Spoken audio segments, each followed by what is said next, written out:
Merci beaucoup pour ces mots d'accueil et puis pour votre invitation ici au patronage laïque. Bonsoir à toutes et à tous. Merci d'être là et de vous intéresser à cette société qui vient, qui est devant nous. Je voudrais partir d'un étonnement qui concerne notre attitude aujourd'hui concernant les animaux, concernant notre relation aux animaux aujourd'hui. C'est une relation étrange, pour ne pas dire contradictoire. D'un côté, nous sommes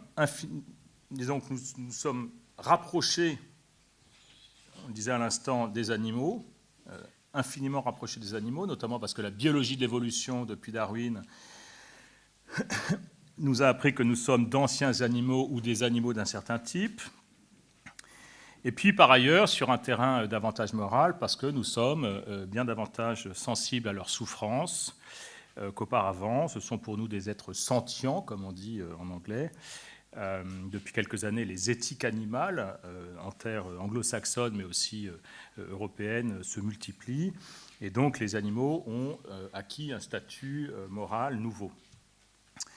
Donc de deux manières, si je puis dire, à la fois dans l'ordre du savoir, biologie de l'évolution, éthologie, primatologie, etc., et puis dans l'ordre de la morale, de l'éthique, les animaux se sont rapprochés. Et pourtant, l'exploitation industrielle de l'animal n'a jamais été aussi puissante et intensive. Nous les mangeons quotidiennement et à haute dose. Nous les parquons dans des cages, dans des batteries, dans des abattoirs. Des images épouvantables fuitent de temps en temps, merci L214, et on voit le temps d'une vidéo, le temps d'une pétition, et puis on oublie. Alors comment c'est possible ? Comment est-il possible que d'un côté, nous nous sentions si proches, comme jamais auparavant, à la fois sous l'effet d'une science de l'évolution qui nous raconte cette nouvelle proximité évolutive, et puis parce que la morale s'élargit et qu'elle intègre maintenant les animaux dans le cercle de la considération morale, et pourtant ils restent infiniment éloignés, si je puis dire, à travers une forme de guerre à mort qui est notre quotidien. On parle en éthique animale de schizophrénie morale pour qualifier cette situation étrange et paradoxale, à la fois de grande proximité et de grande distance. Nous les aimons et nous les mangeons. Alors parfois c'est pas les mêmes. Parfois il y a ceux que nous aimons, c'est un peu l'aristocratie du monde animal, les animaux de compagnie pour lesquels nous sommes capables de dépenser sans compter. On leur parle, on les accueille avec un nom, on les choisit, etc. Et puis il y a la piétaille, il y a le prolétariat animal, ce qu'on appelle les animaux de rente, ceux qui vivent en batterie et qui sont ceux qui vivent pour être mis à mort et être mangés. Mais ça veut dire que notre regard s'est clivé entre deux types d'animaux. C'est un regard qui est schizophrénique, qui adore adorer les uns et dépenser encore une fois sans compter pour les uns, et oublier les autres, et là dépenser le moins possible, puisque la règle ici c'est la rentabilité au contraire. Vous voyez,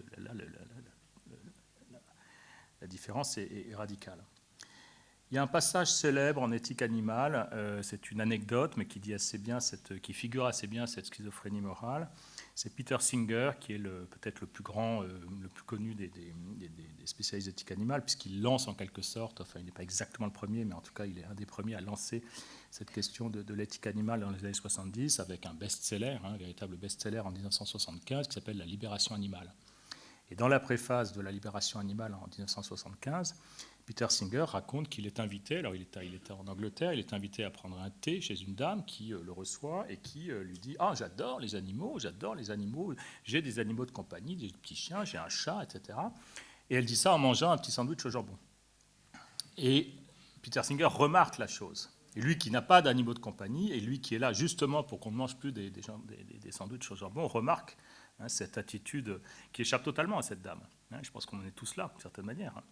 On adore nos animaux de compagnie, ce qui ne nous empêche pas en même temps de manger de la viande quotidiennement.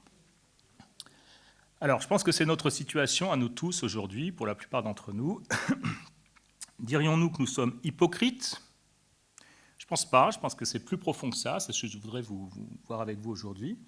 Je pense qu'il n'est pas question simplement ici d'une psychologie de l'hypocrisie. je pense qu'il y a des raisons plus profondes à cette schizophrénie morale, et j'en verrai essentiellement deux.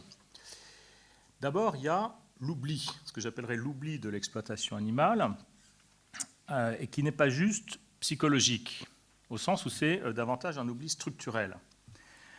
Ça, c'est une question qui est assez bien connue d'un certain type d'éthique animale qui s'appelle les éthiques du care, du soin.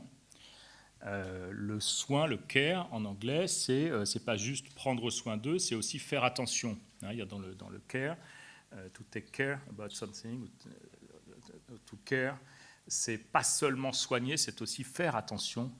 C'est un soin attentionné. Et donc, ce que remarquent les spécialistes de l'éthique du care, comme Brian Hughes par exemple, ou d'autres, c'est que l'attention aux animaux, à leur exploitation intensive, à leur vie mutilée dans l'élevage industriel ou dans l'expérimentation animale, notre attention aux animaux est constamment et presque structurellement détournée. La vie des animaux de rente, la vie des animaux industrialisés, c'est une vie largement invisibilisée de différentes manières. Alors ça peut être une invisibilisation très simple, le simple fait de mettre loin du regard dans des campagnes, loin des centres-villes, pour toutes sortes de raisons, mais en tout cas le résultat est le même. On invisibilise l'exploitation animale et les batteries des animaux. De même les abattoirs industriels. Par ailleurs, on occulte délibérément, on voit bien quand ça fuite, je vous parlais des images de L214 qui fuitent de temps en temps, ces images qui fuitent comme on dit, mais évidemment elles sont pas quotidiennes, on ne nous les montre pas, donc elles sont plutôt occultées. Mais c'est peut-être aussi parfois une invisibilisation plus subtile des vies animales quand celles-ci sont présentées non pas sous la forme de corps vivants, d'organismes vivants, de simples sujets vivants, mais de viande. Viande sous plastique, sous cellophane et sur polystyrène. Et donc il y a d'un côté, si je puis dire, par une forme de compartimentage, il y a la vie de l'animal vivant, et puis il y a la viande qu'on mange et qui se présente comme un bien consommable, mais qui n'a plus rien à voir en quelque sorte, et qui oublie, qui là encore est un vecteur d'oubli, parce qu'on oublie que c'était le corps d'un animal. Et souvent, j'ai des enfants qui réagissent comme ça, ils mangent de la viande, et puis ils viennent de lire une histoire d'animal, et puis tout d'un coup, c'est un peu la surprise, ils font le lien entre ce qu'ils sont en train de manger et la vie du petit cochon dont ils viennent de parler. Mais c'est compartimenté, en réalité. Et donc, cette vie des sujets vivants est invisibilisée aussi de cette manière-là, de même que de manière peut-être encore plus subtile, elle s'invisibilise à travers des noms, des manières de nommer les animaux, puisque on parlera du steak en lieu et place du bœuf, par exemple, ou de la côtelette en lieu et place du cochon lui-même, etc., etc. Vous voyez, il y a mille manières d'invisibiliser, de mettre à l'écart cette mort des animaux. Si bien qu'on peut parler, à propos cette invisibilisation de l'exploitation animale, on peut parler avec Carol Adams, qui est une écrivaine féministe américaine, qui a publié un ouvrage en 2016, publié en France en 2016, qui s'appelait « La politique sexuelle de la viande ». Carol Adams, elle parle de référents absents à propos de cette disparition en quelque sorte dans un monde humain de la mort des animaux. Et je trouve l'expression intéressante. On emploie souvent des mots vides, ce qu'on appelle aussi des mots morts. On les emploie sans voir ce dont on parle. C'est même notre manière la plus quotidienne de parler. Il est rare qu'on se figure réellement ce dont on parle, parce que les mots vont vite en quelque sorte. Mais ces mots formels, ces mots vides d'intuition, c'est intéressant de les référer aux animaux et de dire que l'animal, c'est souvent un mot vide de sens, un animal, comme disait Derrida dans L'animal que donc je suis, animaux, A-N-I-M-O-T, un animal, un drôle de mot.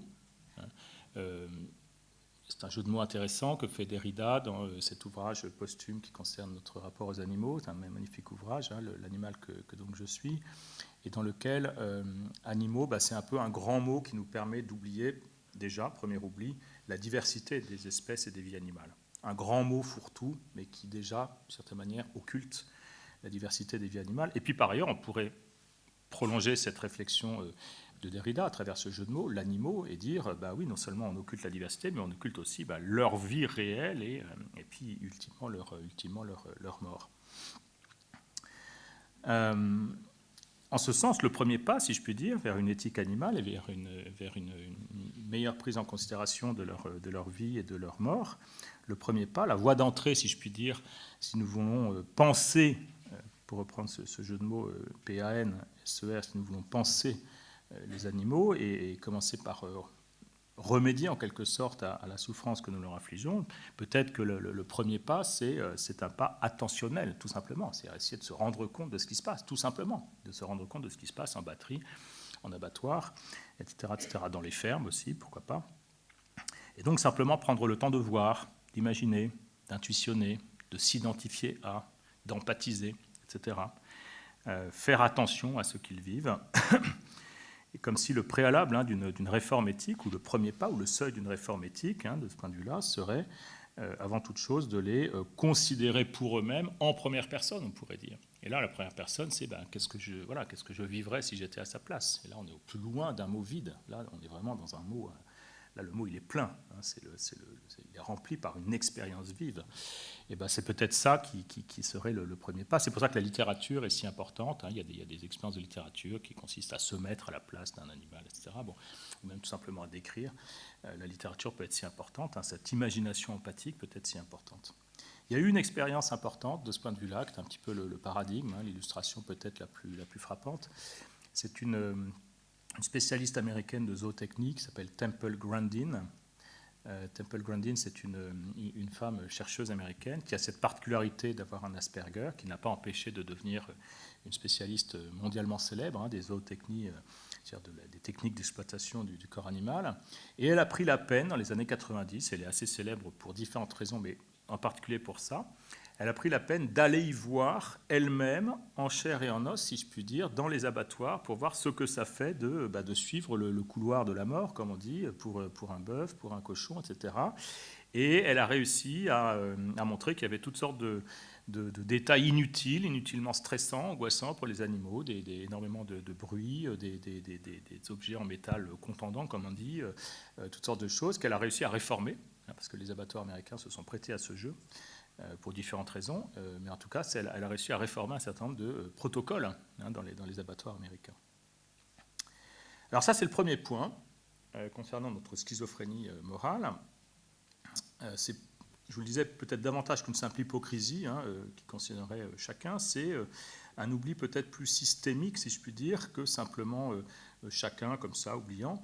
C'est un oubli plus massif, une invisibilisation au fond assez profonde, assez ancienne, un divertissement, on pourrait dire, au sens de Pascal, divertere, c'est-à-dire je sais mais je regarde ailleurs, je sais mais je ne veux pas savoir, un oubli, une dénégation, un divertissement, c'est un mot assez riche de sens, le divertissement pascalien, qui regarde la manière dont l'Occident a construit, au moins depuis 2 siècles, parce que le rapport aux animaux est beaucoup plus riche que le nôtre aujourd'hui, enfin plus ancien, mais en tout cas au moins depuis 2 siècles, depuis l'invention des grandes zootechnies au 19e, au 20e siècle. Alors certes, nous n'en sommes plus au temps de l'animal-machine de Descartes. Nous savons que les animaux perçoivent leur monde, ont une conscience de soi, une sensibilité, etc. Et pourtant, nous continuons, pour des raisons structurelles profondes, à regarder ailleurs, à nous divertir. C'est assez étrange, mais c'est ainsi. Alors, je vous disais qu'il y avait 2 raisons à cette schizophrénie morale, à cet étrange regard un peu clivé à l'égard des animaux. La seconde, elle est bien différente et je voudrais m'attarder davantage sur elle. Elle regarde l'autre face de la schizophrénie, autrement dit plutôt la proximité, le fait qu'on se sente très proche des animaux, notre sentiment de proximité à l'égard des animaux aujourd'hui.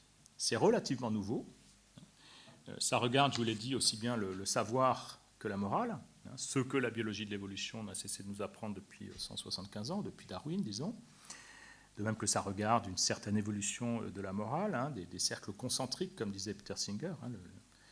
L'éthique animale, ce sont des cercles qui s'étendent, qui incluent progressivement de plus en plus d'êtres et jusqu'aux animaux eux-mêmes.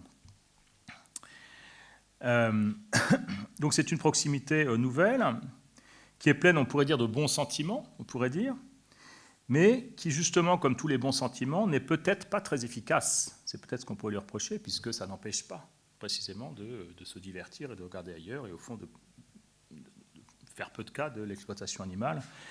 Comme on dit, il n'y a pas d'amour, il y a que des preuves d'amour. Cet amour-là, cette proximité n'est peut-être pas si profonde puisqu'elle ne nous empêche pas d'oublier l'animal. Et mon idée, c'est peut-être qu'on peut mieux faire que cette proximité sous ces deux versants, épistémique et moral, ce que nous savons de la proximité évolutive, disons, entre les humains et les animaux, et puis le fait que nous nous sentions moralement proches d'eux.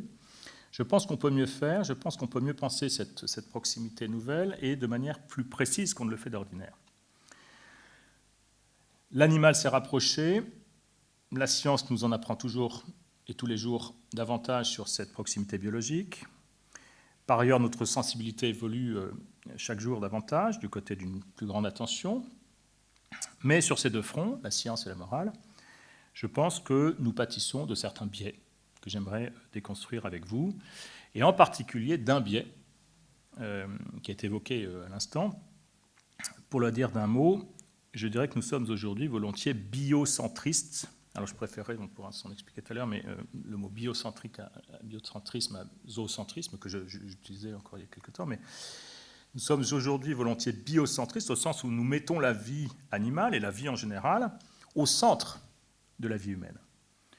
Nous faisons de l'humain un animal comme les autres, et plus essentiellement animal qu'humain. L'idée d'une différence forte entre animaux et humains nous terrifie, comme si c'était revenir à une forme d'obscurantisme métaphysique, ou comme si c'était nier ce que Darwin nous a appris, ou comme si c'était offenser l'animal, que de dire que la différence est forte entre eux et nous. Et donc, cessons de dire que la différence n'est que de degrés, et certainement pas de nature, comme s'il ne fallait surtout pas montrer qu'il y avait une grande différence, et donc c'est forcément une différence de degrés, ou simplement une différence d'espèce à espèce.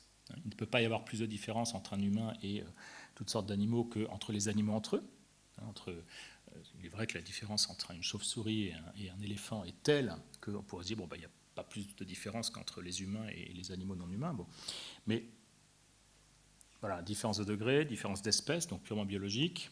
On essaye d'aplanir le plus possible cette différence, comme si elle nous faisait peur. Bref, nous adoptons une attitude, le plus souvent, qui semble à la fois très éclairée, puisque éclairée par ce que la biologie de l'évolution nous apprend, et puis très généreuse moralement, très respectueuse des animaux. Sauf que cette pensée, si on l'examine d'un peu plus près, apparaît au fond comme assez imprécise. Et je la trouve au fond assez paresseuse, cette pensée, et je pense qu'on peut mieux faire, c'est ce que je vous disais à l'instant, et du coup peut-être peu efficace, au fond, ne changeant pas grand-chose à l'exploitation animale. Donc je pense qu'on peut mieux faire, c'est ce que je voudrais voir avec vous. En interrogeant les deux aspects de cette proximité, l'aspect scientifique et puis ensuite l'aspect moral.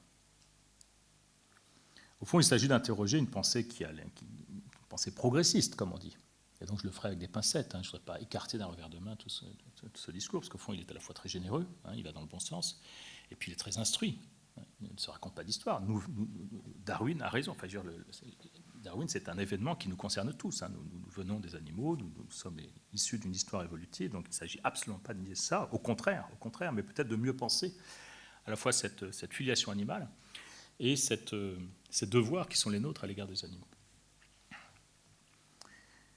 Alors du côté du savoir, du côté épistémique, comme on dit. Chaque fois qu'on entend quelqu'un dire que la différence entre humains et animaux n'est que de degrés, forcément, parce que c'est une phrase de Darwin, la filiation de l'homme de 1871, dans lequel Darwin acclimate la question de l'évolution du côté de l'humain, et dans la filiation de l'homme, en 1871, il dit on peut supposer que la différence en termes de capacité cognitive entre les humains et les animaux n'est que de degrés. Bon. Cette phrase, elle est répétée jusqu'à plus soif, où chaque fois qu'on dit que c'est forcément une différence spécifique entre espèces vivantes, mais rien de plus, eh bien, il faut bien voir d'où nous vient un tel discours, toujours, fondamentalement, de la biologie ou des sciences de la vie. Alors, en tant que tel, il n'y a rien à redire, évidemment. C'est très bien de se laisser instruire par la biologie et les sciences de la vie, ou la biologie de l'évolution. Sauf que c'est juste peut-être oublier que nous ne sommes pas que ce que la biologie a fait de nous. Nous ne sommes pas que ce que les sciences de la vie connaissent de nous. N'oublions pas tout ce que la sociologie, tout ce que la psychanalyse, tout ce que la linguistique, tout ce que la psychologie, tout ce que l'histoire nous apprennent sur les humains. Donc nous ne sommes pas uniquement ce que la biologie, les sciences de la vie nous disent. Il est très important d'avoir en tête aussi ce que les sciences humaines nous apprennent à propos des humains. Je pense qu'on touche ici à une configuration épistémique, configuration du savoir, qui est largement celle de notre présent depuis une quarantaine d'années, je dirais, ou une cinquantaine d'années, et qui s'appelle un naturalisme. On distingue en philosophie entre le naturalisme au sens méthodologique, le fait pour les sciences humaines de prendre pour méthode les méthodes des sciences de la nature, le même type d'explication causale, la recherche de lois, etc. Mais il y a aussi un type de naturalisme, qui est un naturalisme ontologique, qui consiste à dire que l'humain est un être fondamentalement de nature qui obéit aux mêmes lois que les autres vivants. Bon. Il me semble que sous ces deux formes, le naturalisme joue aujourd'hui un rôle particulièrement structurant pour notre paysage intellectuel. D'abord, la biologie de l'évolution joue un rôle crucial. Le darwinisme, notre dernier grand mouvement philosophique, comme disait Nietzsche, qui bouleverse le savoir que nous pouvons avoir nous-mêmes. C'est proprement stupéfiant de se dire qu'il y a quelques millions d'années, nous étions des primates arboricoles, et c'est une pensée assez stupéfiante. Elle bouleverse notre image de l'humain. Elle met au centre en particulier de l'humain son héritage génétique. C'est la plupart du temps ainsi qu'on repense l'humain, en général, lorsqu'on le pense depuis Darwin, c'est en insistant sur l'importance de l'héritage génétique. Et donc le gène devient quelque chose comme une icône culturelle, un donné fondamental de notre humanité. Il y a un donné qui est répété très souvent concernant notre humanité, qui est le fait que nous partageons 98,4% de notre génome avec les chimpanzés communs. C'est répété jusqu'à plus soif. Et ça, c'est vraiment une assertion naturaliste. Ça consiste à dire, l'assertion naturaliste, c'est pas parce que ça c'est vrai pour le coup. L'assertion naturaliste, c'est regardez, nous avons 98,4% de notre héritage génétique en commun avec les chimpanzés, donc la proximité est immense. Ça sous-entend que nous ne sommes que ce que nos gènes font de nous. Ça sous-entend que la biologie est l'essentiel de nous-mêmes.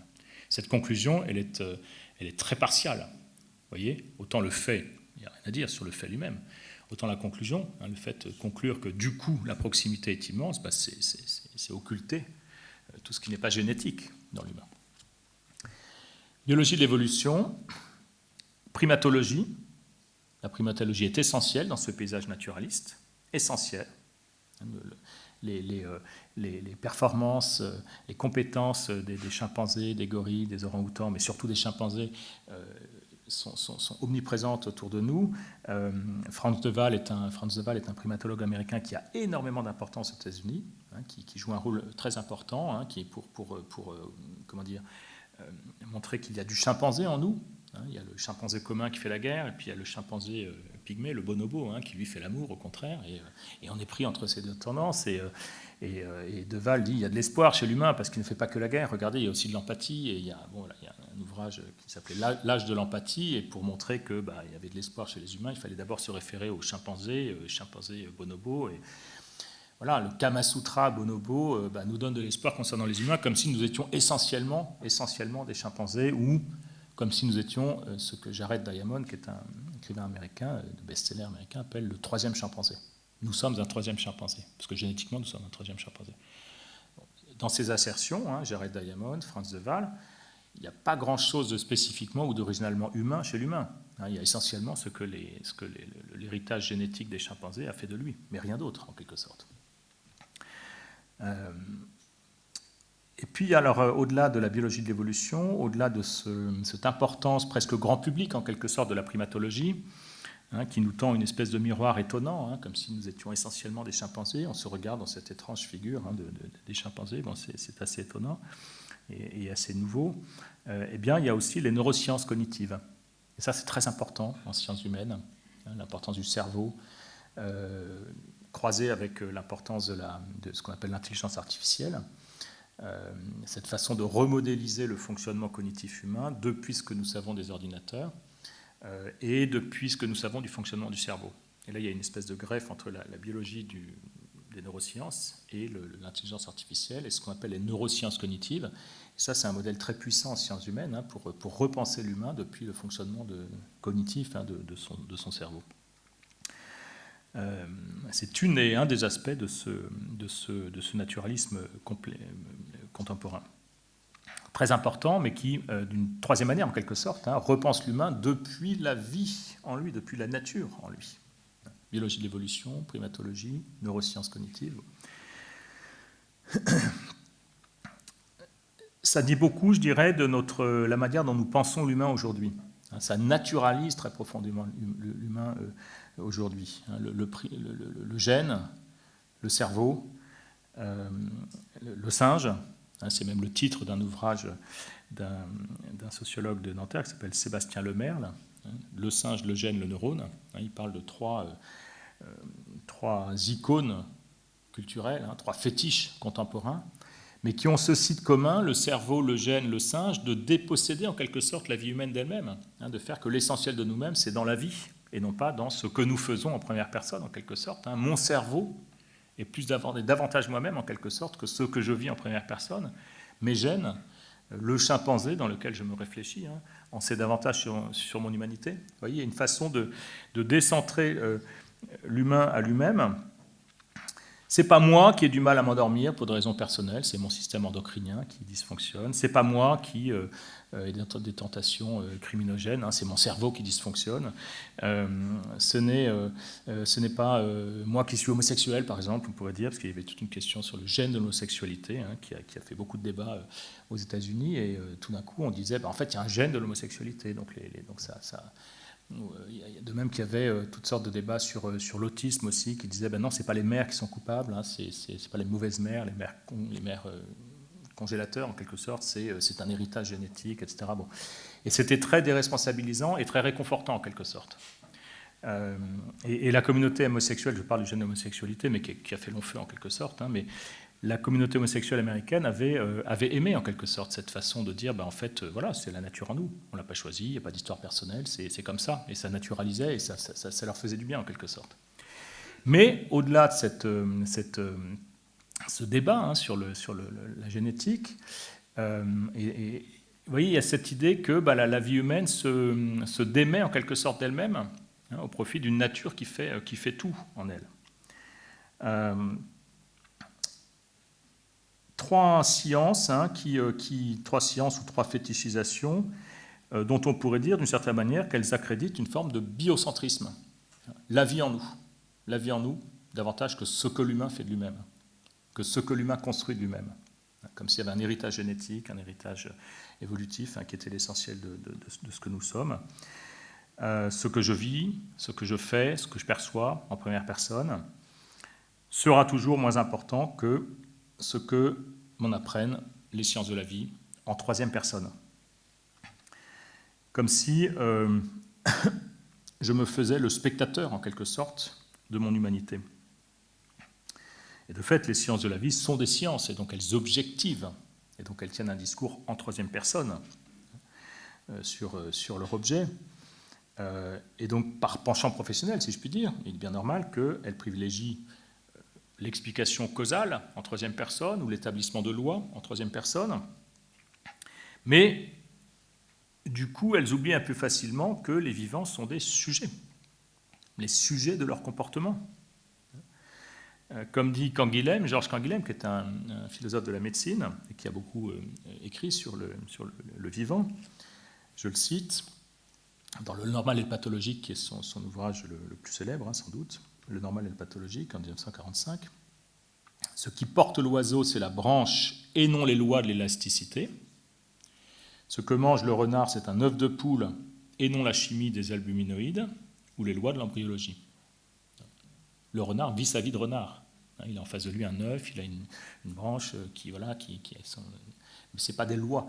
C'est ensuite qu'on peut prendre sur ces comportements vivants un point de vue objectif et en troisième personne, mais ne jamais oublier que ce dont tout provient dans les sciences de la vie, c'est la vie des sujets vivants face à leur milieu de vie. Inversement, cette dimension phénoménologique, on pourrait dire, c'est-à-dire cette dimension du vécu subjectif, du vécu en première personne, eh bien, autant elle peut s'oublier du côté des sciences de la vie, autant elle ne cesse de se rappeler à nous dans les sciences humaines. Les sciences humaines, alors objectivent leur objet, objectivent l'humain, mais en même temps sont obligées en permanence de faire avec les vécus subjectifs, de faire avec les comportements, de faire avec cette analyse phénoménologique. Et donc le discours des sciences humaines a ceci d'intéressant qu'il est un discours mixte, à la fois objectivant, il établit des lois, statistiquement, notamment en sociologie, et des lois macro en quelque sorte, qui concernent les grands groupes d'humains, mais en même temps il est obligé de tenir compte du fait que en sociologie, par exemple, on a affaire à des agents sociaux, des agents qui se donnent des raisons personnelles de faire ce qu'ils font, de vivre ce qu'ils vivent, etc., etc. Et donc les sciences humaines sont en permanence ramenées au vécu subjectif, elles sont obligées, parce qu'elles étudient l'humain, elles sont obligées de tenir compte de ce vécu subjectif et de l'acclimater dans leur discours. Et donc n'écouter que les sciences de la vie ou la biologie au détriment des sciences humaines, c'est tenir un discours très particulier sur notre humanité. Il ne s'agit pas de dénier la légitimité des sciences de la vie, il s'agit de dénier qu'elle soit le seul discours possible sur nous-mêmes. C'est un discours en quelque sorte de spectateur. J'assiste à mon humanité. J'assiste à mon humanité, j'assiste à ce que font mes gènes, ce que font mes gènes de moi-même, ou ce que mon histoire a fait de moi-même, ou ce que mon cerveau fait de moi-même. Vous ne pourriez pas dire, par exemple, ce serait une faute logique, si je puis dire, que c'est votre cerveau qui est en train de m'écouter. Vous ne pouvez pas dire ça. Alors, vous pourriez tenter de manière très réductionniste, physicaliste, en disant je suis un scientifique, je sais mieux que les autres, etc., que c'est le cerveau qui écoute en ce moment, mais c'est absurde. C'est une faute de catégorie. Bien sûr, votre cerveau est en train de fonctionner en ce moment. Bien sûr, il vous faut un cerveau pour écouter ce que je vous dis, mais ça ne suffit pas à la faire. Ce qu'il faut pour comprendre ce qui est en train de se passer, c'est être en première personne quelqu'un qui écoute, avoir une histoire personnelle, vous avez appris une certaine langue, vous êtes intéressé à la question des humains et des animaux, vous en avez parlé à des amis, etc. Il y a toute une histoire personnelle derrière. Et pour ça, évidemment, il faut un cerveau, on est d'accord. Mais les sciences humaines connaissent par cœur cette erreur de catégorie. On ne peut pas réduire l'humain à son fonctionnement physiologique ou cérébral. De même, vous ne pourriez pas dire qu'un billet de banque, c'est juste... Si on veut savoir ce que c'est qu'un billet de banque, il suffit d'en examiner la composition chimique. C'est absurde. Oui, c'est un aspect. Le billet de banque, oui, en effet, est en papier, c'est un aspect de la chose, mais c'est un aspect parfaitement inessentiel. C'est une convention particulière, ça s'appelle du fiduciaire, il y a une confiance dans ce que vaut un billet de banque. Enfin, tout ça, c'est de l'humain qui outrepasse sa réduction physicaliste ou naturaliste. Vous voyez, c'est très important d'avoir ça en tête quand on parle de l'humain dans son rapport aux animaux. Et donc il s'agit de voir que ce discours naturalisant, ce discours de la biologie, ce discours des sciences de la vie ne peut pas être le seul en ce qui concerne l'humain, et qu'il s'agit de réaccréditer le subjectif pour voir ce que ça fait d'être humain, ce que ça fait de parler. Et lorsque nous parlons de viser une vérité partageable, par exemple, d'avoir cette illusion que nous pouvons nous mettre d'accord, d'où est-ce qu'elle vient, cette illusion que nous visons une vérité? Et c'est passionnant, cette illusion-là, elle est constitutive de ce que nous sommes. On s'accroche les uns aux autres en essayant de nous convaincre les uns les autres. Bon, et là, il y a quelque chose comme une fiction rationnelle qui nous anime. Bon, mais pour comprendre ça, il faut vraiment vivre la chose en première personne. De loin, vous voyez des gens qui parlent, qui émettent des sons, mais de près, en première personne, je suis convaincu de ce que je dis et j'essaie d'en convaincre l'autre. Bon, c'est très important, ça, en tant qu'humain. Ça veut dire qu'il y a des scientifiques, ça veut dire qu'il y a des conférenciers, ça veut dire qu'il y a des philosophes, ça veut dire qu'il y a toutes sortes de sociologues qui sont animés d'ardeur véritative. On ne peut pas faire tout d'un coup oublier tout ça. Voyez. De même, nous avons des convictions morales. Nous croyons, dur comme fer, qu'il n'est pas bien de mentir, qu'il n'est pas bien de faire souffrir innocemment, souffrir inutilement, et même utilement d'ailleurs, un innocent, etc. Qu'on ne fait pas souffrir gratuitement un innocent. On le dit avec une ardeur viscérale. Pour nous, c'est de l'absolu moral, ça. Ça ne se discute pas. Donc nous avons, vous voyez, en première personne, nous vivons des engagements absolus. Il faut, pour les voir en face, il faut les vivre en première personne.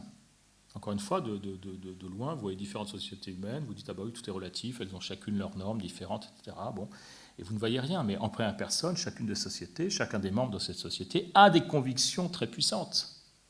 Vous voyez? Et ça, les sciences de la nature ou de la vie ne peuvent pas en tenir compte. Il faut les sciences humaines pour ça. Et il faut le point de vue en première personne.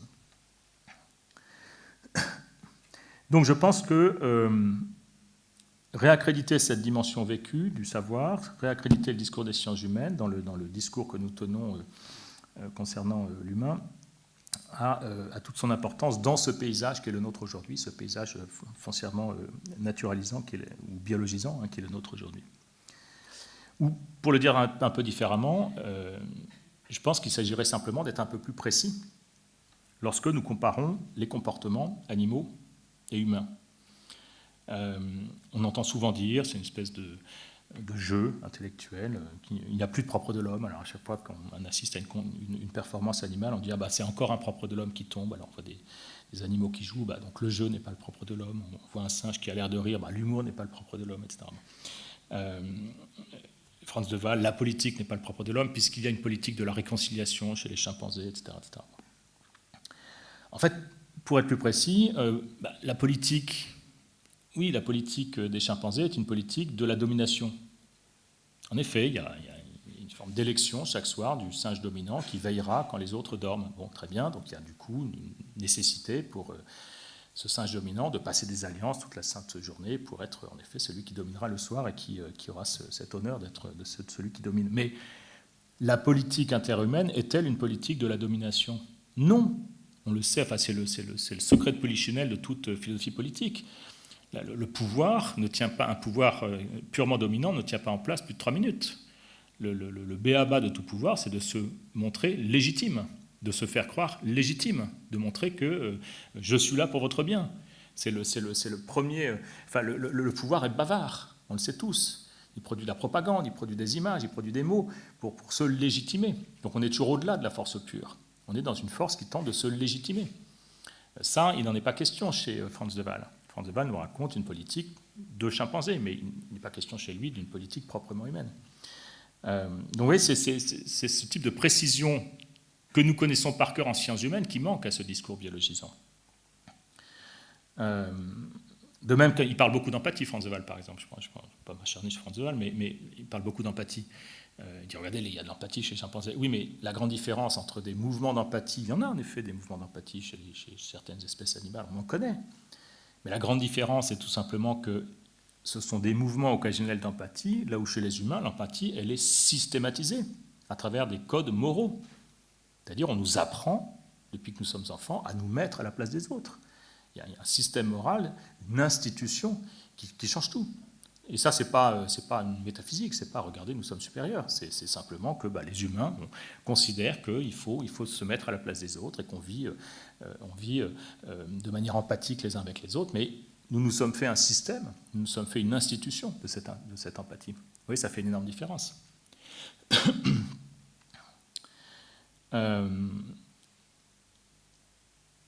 Par exemple, il y a un exemple qui revient souvent à propos de la culture. Alors on dit, regardez, la culture n'est plus le propre des humains puisque nous connaissons des cas de culture animale. Le grand cas, c'est les macaques de Koshima. Ce sont des macaques sur une presqu'île au Japon. Un jour, une guenon prend une patate douce et elle est pleine de terre et elle la lave à l'eau de mer. Donc l'avantage, c'est qu'elle la lave et qu'en plus, elle la sale. Donc c'est 2 fois bénéfique. Et en fait, cet usage du lavage des patates douces, qui est archi connu, qui est vraiment archi connu, se répand progressivement dans l'ensemble de la tribu. Et on dit, regardez, dans cette île de Koshima, le lavage des patates douces est une culture, puisque c'est un usage appris, c'est pas inné, ça a été appris par une forme d'apprentissage social, et on dit, regardez, il y a des cultures animales, eureka, la culture n'est plus le propre de l'homme. Mais de quelle culture parle-t-on? C'est là aussi, il faut être précis.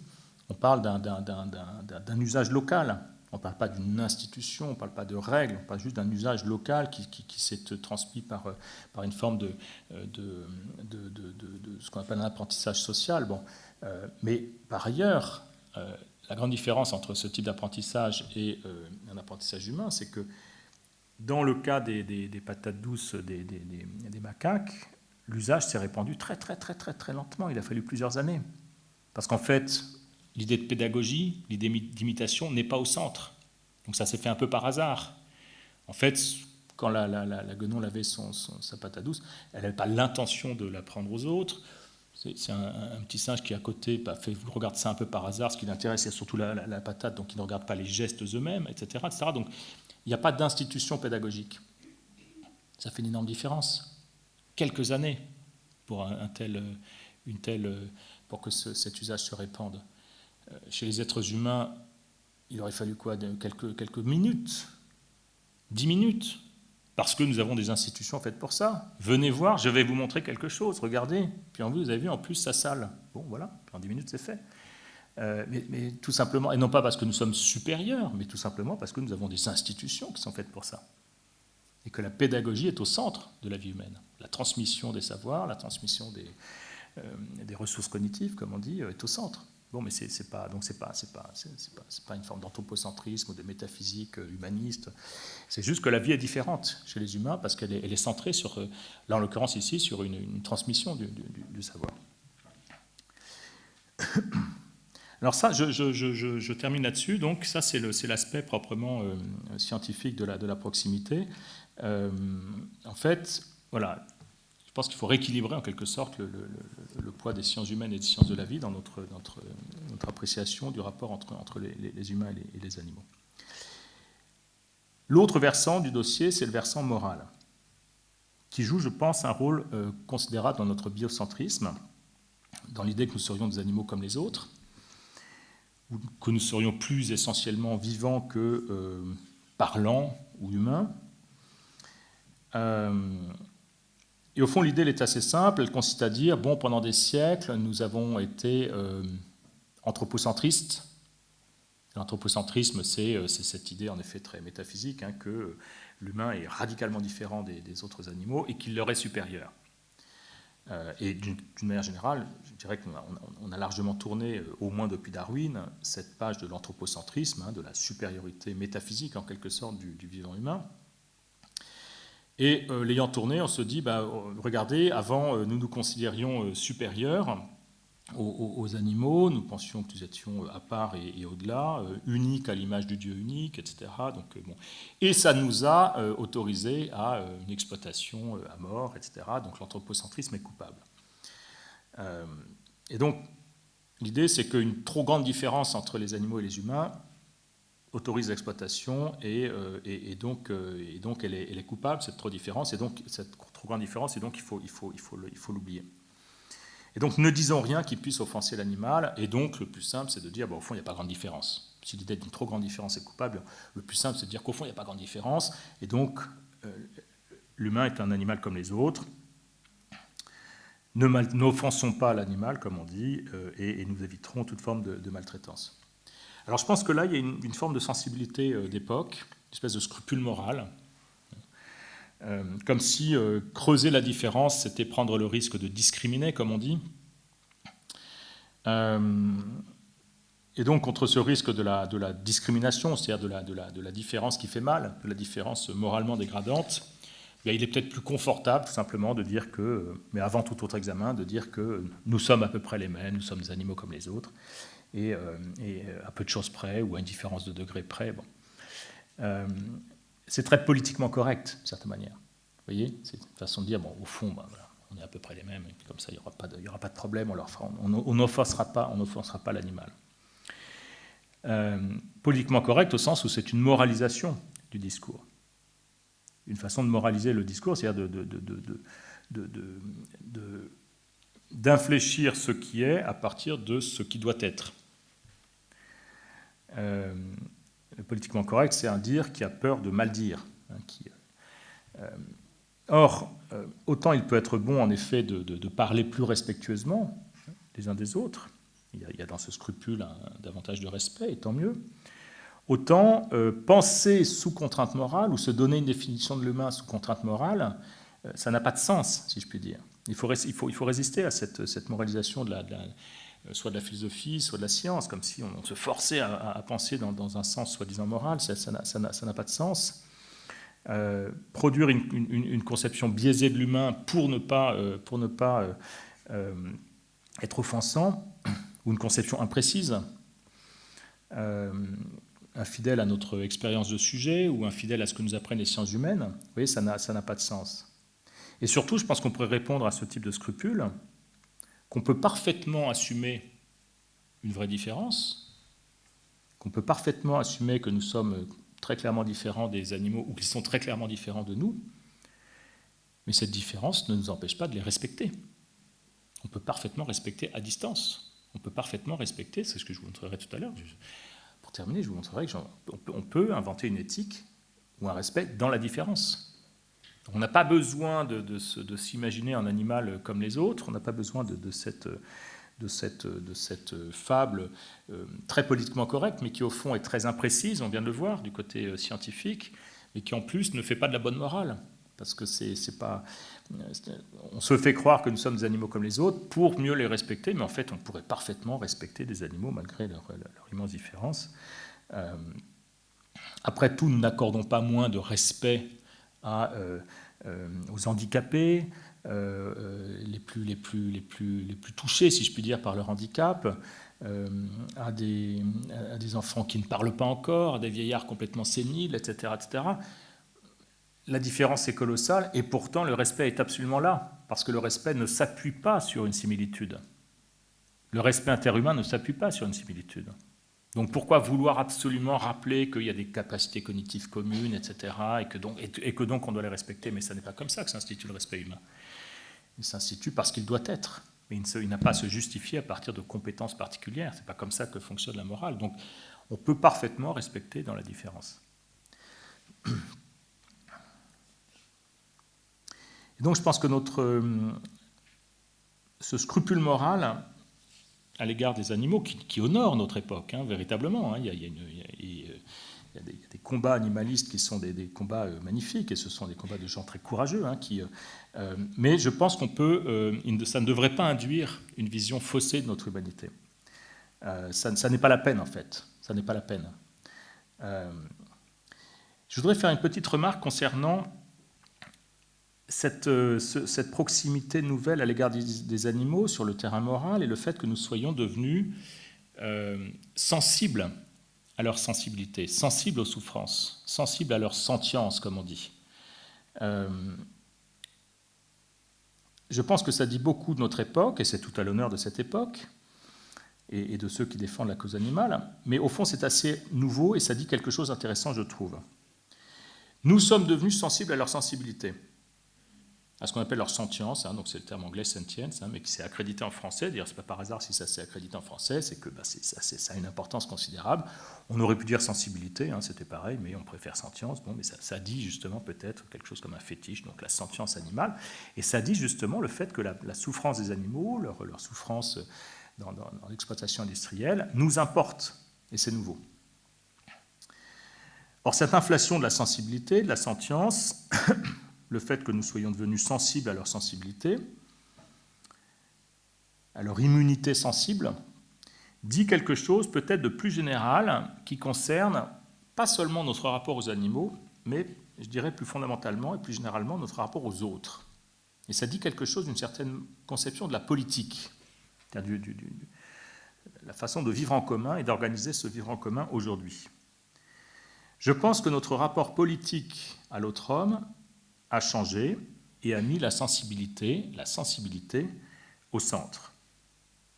Et que de plus en plus, autrui est considéré comme un vivant sensible, avant d'être un vivant parlant ou rationnel.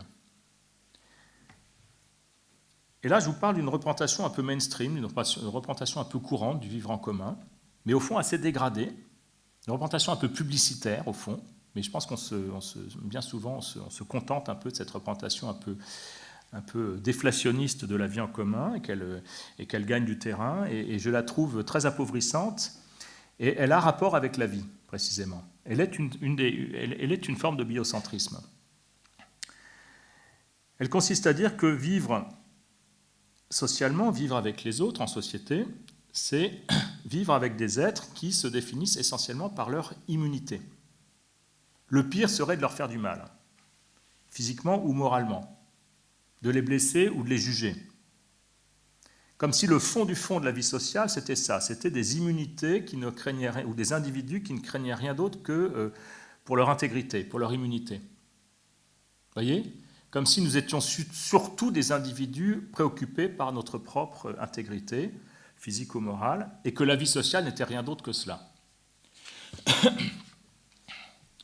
Autrui, c'est d'abord quelqu'un que je ne dois pas léser physiquement, ni juger moralement. On est tous différents. Respect absolu, très bien. Il est une liberté pure, purement négative, un être protégé par ses droits, ce qu'on pourrait appeler un soi immunitaire, quelqu'un dont la seule caractéristique, purement négative, est qu'il ne doit pas être lésé ou jugé. Ça, c'est une représentation, je dirais, minimaliste de la vie en commun, mais je crois qu'elle a aujourd'hui toute son importance. Cette idée que voilà, nous sommes tous différents et que l'essentiel, c'est de respecter toutes les différences et rien d'autre. Je voudrais simplement rappeler contre une telle vision de la vie sociale qui a l'air, au fond, ça a l'air super, si je puis dire, mais en fait, ça ne fonctionne pas. Ce n'est pas comme ça qu'on vit. Je voudrais simplement rappeler que, comme vivant humain, c'est-à-dire parlant, politique, faisant du commun, nous sommes davantage que cela. La vie sociale, c'est pour nous un long processus d'éducation, d'émancipation. Nous ambitionnons toujours davantage qu'une simple immunité vitale. Nous cultivons des capacités. Nous travaillons à nous améliorer. Nous tentons de nous ouvrir à autrui par le dialogue et la discussion. Nous aspirons à des projets partagés et à des valeurs communes. Nous voulons explorer le vaste monde, comme on dit, par le voyage, par l'érudition, par le fait de lire, etc. etc., etc. Donc nous ne faisons pas que vivre. Et notre obsession n'est pas simplement qu'on ne nous fasse pas du mal. C'est pas ça. Oui, en effet, c'est important qu'on ne nous fasse pas de mal, qu'on ne nous juge pas trop, que chacun puisse vivre dans sa différence. Très bien. Mais c'est un minimum, si je puis dire. Au-delà, il y a tout le reste. Il y a tout ce que nous faisons, tout ce que nous construisons. Il y a toutes nos ouvertures. Vous voyez, on ne peut pas se contenter d'une vision minimaliste de la vie humaine. La liberté, c'est une autre façon de dire, la liberté qui est la nôtre, aujourd'hui, nous l'avons conquise. Ce n'est pas un droit de nature, ce n'est pas juste la liberté des vivants que nous sommes. Non, nous l'avons conquise rationnellement, nous l'avons conquise parce que nous avons œuvré rationnellement, politiquement, à des combats qui ont fait que nous l'avons institutionnalisée et que voilà, nous sommes les héritiers d'une histoire rationnelle, avec des combats rationnels, où les gens ont combattu avec des discours, avec des actes, avec des gestes, ils ont combattu pour cette liberté-là. Donc ce n'est pas un droit de nature, ce n'est pas une liberté naturelle, ce n'est pas une liberté vitale. Donc on ne peut pas se contenter d'être des héritiers passifs, comme si simplement la vie faisait en nous tout le travail. Je suis un soi immunitaire et on me doit juste respect parce que je suis un soi vivant. Vous voyez, c'est pas. En fait, on est davantage que cela. Et je pense qu'on touche ici à un second aspect du biocentrisme contemporain. J'ai parlé du biocentrisme dans l'ordre du savoir, qui met la nature au centre et la vie au centre. La réduction de l'humain à ce qu'en disent la biologie et les sciences de la vie. Mais je pense qu'on touche ici, sur le versant moral, à un autre aspect du biocentrisme. Parce que le socle de cette représentation très appauvrie de la vie sociale qui se limiterait à assurer, avant toute chose, l'immunité des individus, la vie sociale réduite à cette fonction immunitaire, eh bien, le socle de cette représentation très appauvrie de la vie sociale, c'est clairement une réduction de la vie humaine à une vie simplement vivante. Se représenter l'autre comme simplement un isolat, en quelque sorte, sécurisé par son droit à n'être atteint par rien d'extérieur, ni blessé, ni jugé, c'est se le représenter comme un être purement sensible, et rien d'autre, un pur vivant, défini par sa seule intégrité de vivant, sa seule immunité de vivant. Faire culminer la vie sociale dans cette vertu de la tolérance, juste tolérance, rien d'autre, alors que la tolérance, évidemment, est un des réquisites de la vie sociale, et on ne peut pas limiter la vie sociale à cela, on ne peut pas faire culminer la vie sociale dans la tolérance, comme si ne pas faire de mal à autrui, c'était le départ et la fin de toute vie sociale. Eh bien, c'est faire implicitement de la vie simplement vivante, le principe politique ultime. Ça, c'est une remarque que fait par exemple Charles Taylor, qui est un philosophe politique canadien, et qui me semble très importante pour penser la politique qui est la nôtre aujourd'hui, ou le politique, c'est-à-dire l'art de vivre en commun. La seule valeur source, dit-il, qui puisse justifier un individualisme radical, l'idée que l'individu a pour norme absolue d'être lui-même et rien d'autre, et de ne pas être lésé, jugé, etc. La seule valeur source qui puisse justifier l'individualisme radical qui est aujourd'hui le nôtre, eh bien, la seule façon de justifier cette coexistence passive, on pourrait dire, des individus ou des hyper-individus, c'est la vie, dit-il. C'est au fond la vie c'est la seule valeur commune, à un moment où chacun aura ses propres valeurs. On parle de polythéisme des valeurs en sociologie, voilà, chacun ses valeurs, donc là on est dans une forme de pluralisme moral ou politique, mais il reste une valeur source. Il reste cette idée que nous sommes tous des vivants et que donc on doit à chacun de ces vivants le respect absolu. C'est vrai, et c'est très bien. Et heureusement que nous sommes tolérants les uns avec les autres, que nous sommes tolérants physiquement et moralement, si je puis dire. Mais on ne peut pas faire de cette hypertolérance, on ne peut pas faire de ce droit à toutes les différences l'alpha et l'oméga de la vie en commun.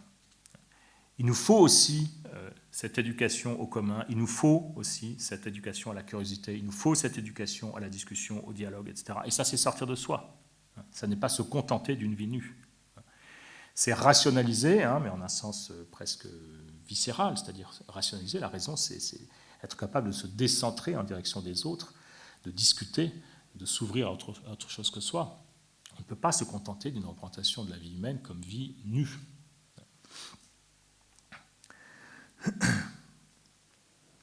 Alors, je vais terminer en vous disant que, j'ai tenté de vous montrer que notre pensée actuelle du rapport entre humains et animaux était au fond très particulière, je pense. C'est une pensée qui décentre deux fois l'humain en direction de la vie.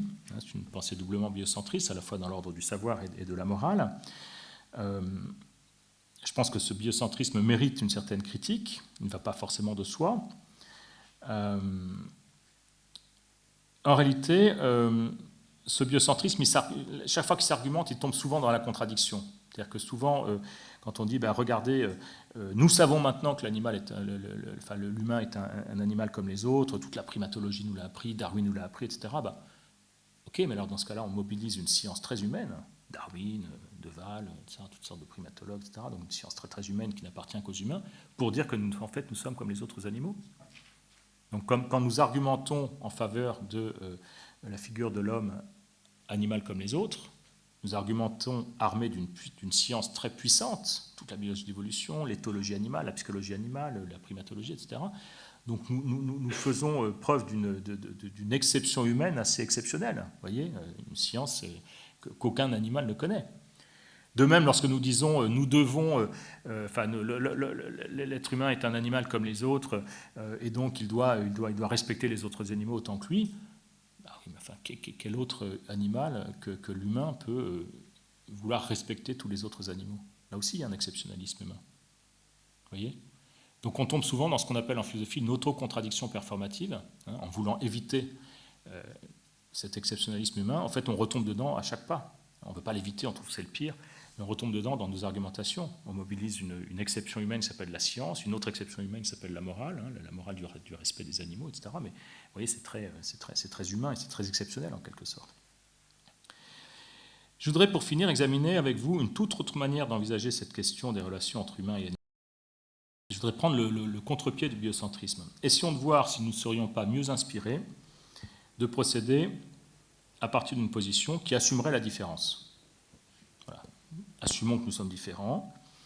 Assumons que nous sommes différents non pas métaphysiquement, non pas par une espèce d'exceptionnalisme glorieux, mais simplement parce que nos comportements, nos institutions configurent des formes de vie, comme on dit, très, très différentes, par la science, par la morale, par toutes sortes de choses. En fait, on pourrait dire que nous sommes voués de manière étonnante à ce qu'on pourrait appeler le commun, le monde commun. Nous sommes des vivants parlants. On pourrait concentrer l'investigation sur cette question du logos, du parler humain, et du parler de ce qu'on appelle le parler prédicatif, le langage prédicatif. Dire S et P. Cette bouteille est à moitié vide. S, le sujet, et tel prédicat. Quand on prédique, quand on dit S et P, on propose à l'attention des autres un sujet, un thème, et puis moi je me lance avec un prédicat. Moi je dis, elle est à moitié vide. Puis quelqu'un dit, ah non, elle est à moitié pleine. Puis un autre dit, ah oui, mais attention, elle est en plastique. Quelqu'un dit, non, elle est en verre, etc. Et donc la ronde des prédicats commence sur un même sujet, sur un même thème. Ça s'appelle la conversation humaine. Toute la sainte journée, nous discutons et nous confrontons différents prédicats à propos d'une chose. Alors, tout d'un coup, on se met à parler du temps, c'est le nouveau thème, le sujet, on parle du temps, puis on parle de ce micro, etc. Puis à chaque fois, hop, et les prédicats varient, les points de vue varient à propos d'un même thème. Simplement, il y a quelque chose qui est sous-entendu dans cette ronde, dans cette valse des prédicats, dans cette confrontation qui peut être plus ou moins violente d'ailleurs. On s'écharpe souvent. C'est tel prédicat contre tel autre. On n'est pas point de vue contre point de vue. C'est violent la discussion humaine. Mais il y a du commun au départ de cette violence-là. Il y a du commun au départ de cette diversité des prédicats. C'est le S. C'est le thème dont on parle. Quand je dis cette bouteille, j'ai mal nommé, c'est plutôt je ne sais pas comment on appelait ça, une carafe. Bon, c'est cette carafe. Je fais comme si nous parlions tous de la même chose. Je la désigne à votre attention. Donc je dis cette carafe est à moitié vide, quelqu'un va me dire à moitié pleine, mais il considérera qu'on parle de la même carafe. Et donc il y a une base continue, si je puis dire, dans le langage interhumain, qui est nous parlons tous de la même chose. Nous faisons comme si nous parlions de la même chose. Ce qui est faux, parce que moi je parle d'une bouteille que je vois d'ici, qui d'ailleurs est plutôt à moi parce que je m'en sers en ce moment, elle n'est pas à vous, etc. Donc on ne parle pas de la même chose. Mais on fait comme si on parlait de la même chose. Une forme de fiction rationnelle, du commun. Parler, c'est faire comme s'il y avait des objets communs, comme s'il y avait des lieux communs. Vous voyez ? Il y a une confiance. Dès qu'on parle, on fait comme si on parlait de la même chose. Et cette confiance-là, elle est importante parce qu'elle anime la discussion. On parle de quelque chose de commun, donc on va pouvoir viser une vérité commune. Vous voyez ? Il y a une confiance dans le monde commun, dans tout parler humain. Il y a une espèce de confiance que nous pouvons nous entendre. Rien n'est donné. Après tout, je vous dis, il n'est pas du tout sûr qu'on parle de la même chose. Mais on fait comme si, on joue ce jeu-là. C'est ce qu'on pourrait appeler une fiction rationnelle. Une fiction rationnelle du commun, et qui fait que nous parlons en confiance. Par parenthèse, et c'est une parenthèse qui a toute son importance, si nous parlons d'une chose, nous ouvrons une communauté, nous faisons du commun, non seulement avec tous les êtres parlants, mais implicitement avec tous les êtres vivants possibles. C'est assez étonnant, mais si moi je me mets à parler de cette carafe, je vous prends un témoin, donc vous allez me répondre certaines choses, mais au fond, la porte peut toujours s'ouvrir et quelqu'un peut toujours rentrer, apporter des nouveaux prédicats, et la conversation humaine, elle est infinie. Et c'est même certains animaux qui pourraient rentrer, qui pourraient avoir un certain point de vue, je ne sais pas, ils pourraient aussi avoir sur le plastique, le verre, etc., sur l'eau qui est, etc. Leur expérience compte dans la vérité de cette carafe. La discussion interhumaine, elle est infiniment ouverte. C'est-à-dire que nous faisons participer implicitement les animaux à notre conversation parce que le dire humain, le parler humain est ouvert à tout point de vue possible. Et vous savez que les enfants parlent à leurs animaux. Et nous parlons à nos animaux. C'est absurde, mais c'est comme ça. Nous les intégrons de force à notre conversation. On leur parle et puis on guette la réponse. Alors ce ne sont pas des mots humains qui viendront, hein, mais on guette l'expressivité, l'émotion, etc. Et comme si le parler humain outrepassait les frontières de l'humain. Et donc il y a peut-être une ressource là, une ressource communautisante, hein, comme si la communauté humaine en fait était ouverte à d'autres vivants que les vivants humains. Assumons, de ce point de vue-là, assumons qu'il y a une spécificité, une originalité de l'humain à travers cette visée du commun, à travers ce fait de parler, hein, ça n'appartient qu'à nous, êtres humains, assumons-le, mais inversement, donc il y a un propre, si je puis dire, mais ce propre, ce parler humain qui est un propre de l'humain, en même temps est très inclusif, si je puis dire, il est très accueillant. Il se trouve que nous vivons dans un monde dans lequel nous rêvons de faire participer les animaux. Nous n'avons aucun problème avec ça. Si un oiseau te venait, je sais pas, la porte s'ouvre, puis un coup il y a un pigeon qui rentre, ben, on n'aurait aucun doute sur le fait qu'il rentre dans la même pièce que nous. Et puis il se pose sur cette table, je dirais, il est sur la table, attention, je ne dirais pas il est sur sa table de pigeon. Pourtant il est que sur sa table de pigeon, ça on le sait. Oui, il est dans son milieu de pigeon, il n'a pas les mêmes organes sensoriels que nous, donc il est dans son monde. Et pourtant, notre premier réflexe, notre première fiction, c'est de dire il est sur la table, la même que nous. Donc nous le faisons participer à notre monde. Et je pense que là, il y a une ressource qui est une ressource proprement rationnelle. Vous voyez, mais voilà, ça, c'est nous, êtres humains, nous parlons, mais donc c'est un propre, mais ce n'est pas un propre qui nous enferme dans notre humanité, c'est un propre qui fait participer les autres animaux. Et c'est ce qui, à mon avis, ouvre la porte d'une éthique non pas biocentrique, mais ce que j'appellerais anthropocentrique. C'est-à-dire, oui, on assume une différence, mais cette différence n'est pas clôturante. Oui, il y a une différence parce que nous sommes rationnels, parlants, politiques, nous faisons du commun, d'une manière très particulière qui n'appartient qu'à nous. Mais ce commun, précisément, permet justement d'ouvrir une communauté plus large. Je vous donne 3 pistes pour terminer, qui vont dans ce sens de ce que j'appellerais un anthropocentrisme élargi, où je réaccrédite le mot anthropocentrisme qui a très mauvaise presse, hein, parce que l'anthropocentrisme, c'est pas bien, si je puis dire, en ce sens que ça appartient métaphysiquement à un passé très hiérarchisant, bon, très bien, mais en réalité, je pense qu'on n'y échappe pas à cet anthropocentrisme. On n'échappe pas à une forme d'exceptionnalisme, mais bien compris, l'anthropocentrisme peut s'élargir et peut être beaucoup plus accueillant qu'il ne l'est. Je vous donne 3 pistes. La première concerne la question des droits des animaux, dont on entend beaucoup parler. En fait, cette question, je pense qu'il faut la prendre au sérieux, mais précisément d'un point de vue anthropocentrique. C'est nous qui créons des droits, nous seuls. On entend souvent cette question, les animaux ont-ils des droits? Question absurde, ils n'ont pas des droits. De même que nous n'avons pas des droits, de toute éternité, non. Ils n'ont pas de droits, nous n'avons pas de droits, nous avons créé des droits, c'est très différent. Nous avons inventé cette notion très étrange de droits universels, de droits transnationaux, et maintenant nous aimerions les faire partager à d'autres espèces. C'est une création humaine qui ne demande qu'à s'élargir. Mais c'est pas ont-ils des droits, c'est est-ce que nous voulons, voilà, c'est bien différent. Est-ce que nous voulons étendre certains droits de mouvement, de vie, etc., à d'autres animaux? Ça, c'est une vraie question, mais c'est à nous de le faire. C'est pas ont-ils des droits parce qu'ils sont vivants, comme si la vie était un absolu qui allait leur conférer miraculeusement des droits. Non, c'est absurde, il n'y a pas de droit en soi. Il y a juste un faire, une pragmatique. Est-ce que nous voulons faire plus? Est-ce que nous voulons faire participer les animaux à cet engagement étrange qui s'appelle le fait de créer des droits? Ça, c'est la première chose, donc ça procédera en quelque sorte de nous.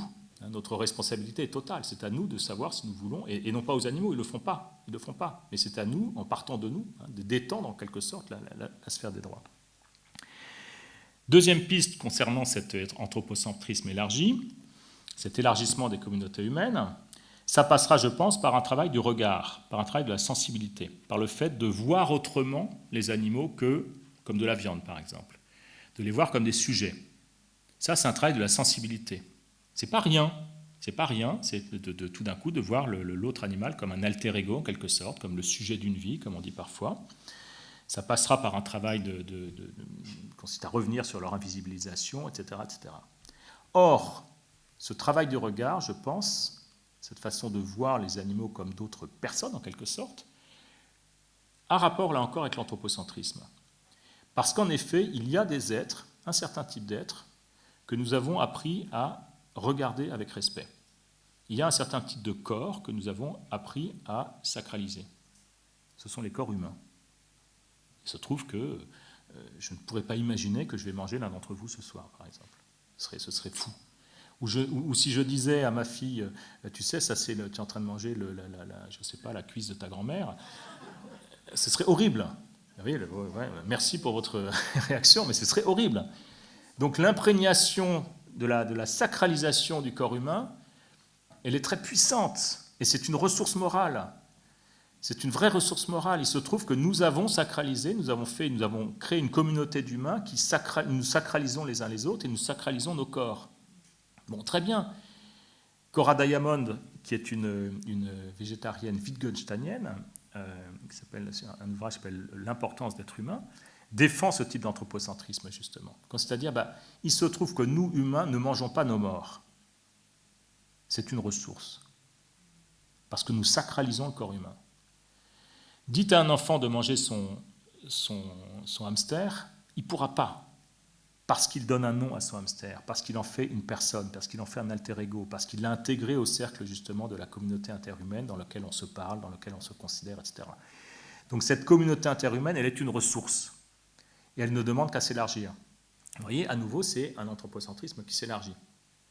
Nous ne mangerions pas nos morts, eh bien, imaginons qu'un jour nous ne mangerons pas les animaux, ou certains animaux, parce que nous les respecterons un peu comme d'autres nous-mêmes. Et on peut imaginer ce futur-là. La dernière piste, elle est un peu différente. Il se trouve que dans des sociétés humaines, nous faisons certaines choses les uns avec les autres, toutes sortes de choses, qui outrepassent le simple fait, je vous le disais tout à l'heure, d'être simplement des individus immunitaires. Nous faisons certaines choses, nous allons au cinéma ensemble, nous parlons, nous votons, il y a 1000 choses que nous faisons qui ne concernent pas juste l'immunité du soi. Eh bien, pourquoi ne pas envisager aussi ce rapport avec les animaux ? Faire un certain nombre de choses. Après tout, l'animal de compagnie, ce n'est pas juste une petite victime dans un coin qu'il faudrait respecter, c'est quelqu'un avec qui je fais certaines choses, avec qui j'interagis, etc., etc. Et là encore, c'est une certaine diversité de la vie humaine qui ne demande qu'à s'élargir. Un animal de compagnie, il participe d'une vie humaine où il y a plein de choses qui se passent, de l'ordre de la promenade, etc., qui ne sont pas juste la survie.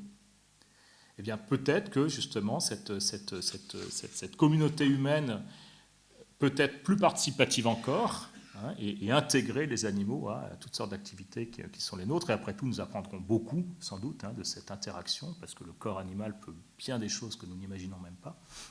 Et donc, ce serait l'occasion, au moment où cette communauté s'élargit, d'en apprendre encore davantage sur les animaux. Merci beaucoup.